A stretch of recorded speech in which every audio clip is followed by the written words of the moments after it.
नमस्कार दोस्तों, लक्ष्य मोटिवेशनल स्टोरी में आपका स्वागत है। एक और नई कहानी में। कहानी अच्छा लगे तो वीडियो लाइक, शेयर एवं चैनल सब्सक्राइब जरूर करें। तो चलिए कहानी शुरू करते हैं। बहुत समय पहले की बात है। एक दूर दराज के गांव में 4 बहनें रहती थीं। भूख, प्यास, नींद और कर्म। चारों अपने अपने गुणों पर गर्व करती थीं और मानती थीं कि वे ही सबसे ज्यादा महत्वपूर्ण हैं। वे आपस में हमेशा बहस करती कि कौन सबसे बड़ी और जरूरी है। हर एक का दावा था कि यदि वह न हो तो इंसान का जीवन पूरी तरह अस्त व्यस्त हो जाएगा। भूख का दावा एक दिन भूख बोली, देखो, मैं सबसे महत्वपूर्ण हूँ। जब कोई व्यक्ति भूखा होता है तो उसे और कुछ नहीं सूझता। उसके पास न कोई सोचने की शक्ति होती है और न ही कुछ करने का उत्साह। पेट भरने के लिए इंसान जंगलों और पहाड़ों को पार करता है। उसने खेती बाड़ी भी मेरी वजह से सीखी। मैं न होती तो जीवन ठहर जाता। प्यास का तर्क। प्यास ने अपनी बहन को बीच में टोकते हुए कहा, तुम जो कह रही हो उसमें कुछ सच्चाई है, लेकिन मेरा महत्व तुमसे कहीं अधिक है। बिना खाए कोई व्यक्ति कई दिनों तक जी सकता है, लेकिन पानी के बिना कुछ ही दिन में उसकी जान पर बन आती है।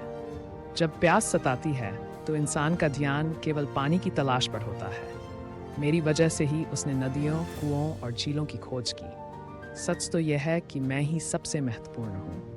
नींद का मत। नींद ने उनकी बात सुनकर मुस्कुराते हुए कहा, तुम दोनों का तर्क अच्छा है, लेकिन सच्चाई यह है कि बिना सोए इंसान न तो सोच सकता है और न ही ठीक से काम कर सकता है। लगातार जागते रहने से उसकी सेहत बिगड़ जाती है और उसका मन भटकने लगता है। नींद न हो तो इंसान के शरीर और दिमाग का संतुलन खत्म हो जाता है। इसलिए मैं सबसे बड़ी हूँ। मेरा महत्व हर किसी से ज्यादा है। कर्म का उत्तर। सबसे छोटी बहन कर्म ने अब तक ध्यान से सबकी बातें सुनी। वह शांत स्वभाव की थी, लेकिन अपनी बातों में गहरा अर्थ रखती थी। उसने कहा, तुम सबका महत्व है, लेकिन जीवन का आधार मैं हूं, कर्म। अगर व्यक्ति कुछ नहीं करेगा तो भूख, प्यास और नींद सब व्यर्थ हो जाएंगे। कर्म के बिना न कोई खाना जुटा सकता है, न पानी खोज सकता है और न ही सोकर आराम कर सकता है। मैं ही सबसे महत्वपूर्ण हूं, क्योंकि मैं जीवन को चलाने वाली शक्ति हूं। बहस पड़ती है। चारों बहनों की बहस पड़ती ही गई। कोई भी अपनी बात से पीछे हटने को तैयार नहीं थी। हर बहन ये मानने को तैयार नहीं थी कि दूसरी का योगदान उससे ज्यादा हो सकता है। उन्होंने सोचा कि इस मुद्दे का समाधान कैसे किया जाए। अंत में उन्होंने निर्णय लिया कि वे एक महापुरुष के पास जाएंगी, जो ज्ञान और अनुभव से भरपूर थे। वही उनका न्याय करेंगे और बताएंगे कि वास्तव में सबसे बड़ी कौन है। महापुरुष का निर्णय। चारों बहनें महापुरुष के पास पहुंचीं और विनम्रता से अपनी समस्या उनके सामने रखी। महापुरुष ने उनकी बात ध्यान से सुनी और मुस्कुराते हुए कहा, तुम चारों ही बहुत महत्वपूर्ण हो, लेकिन तुम्हारा महत्व अलग अलग समय और परिस्थितियों पर निर्भर करता है। जीवन केवल किसी एक के सहारे नहीं चलता, बल्कि संतुलन में चलना ही जीवन का आधार है। भूख, प्यास और नींद के महत्व की समझ महापुरुष ने कहा, भूख शरीर को ऊर्जा देती है।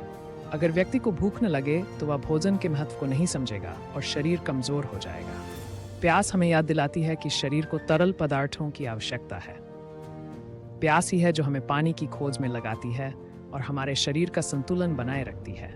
नींद भी उतनी ही आवश्यक है, क्योंकि ये मन और शरीर को आराम देती है। बिना नींद के दिमाग सुस्त हो जाता है और शरीर काम करने में अक्षम हो जाता है। कर्म का महत्व। इसके बाद महापुरुष ने कर्म की ओर देखा और कहा, लेकिन भूख, प्यास और नींद तब तक अर्थहीन है जब तक कि व्यक्ति कर्म नहीं करता।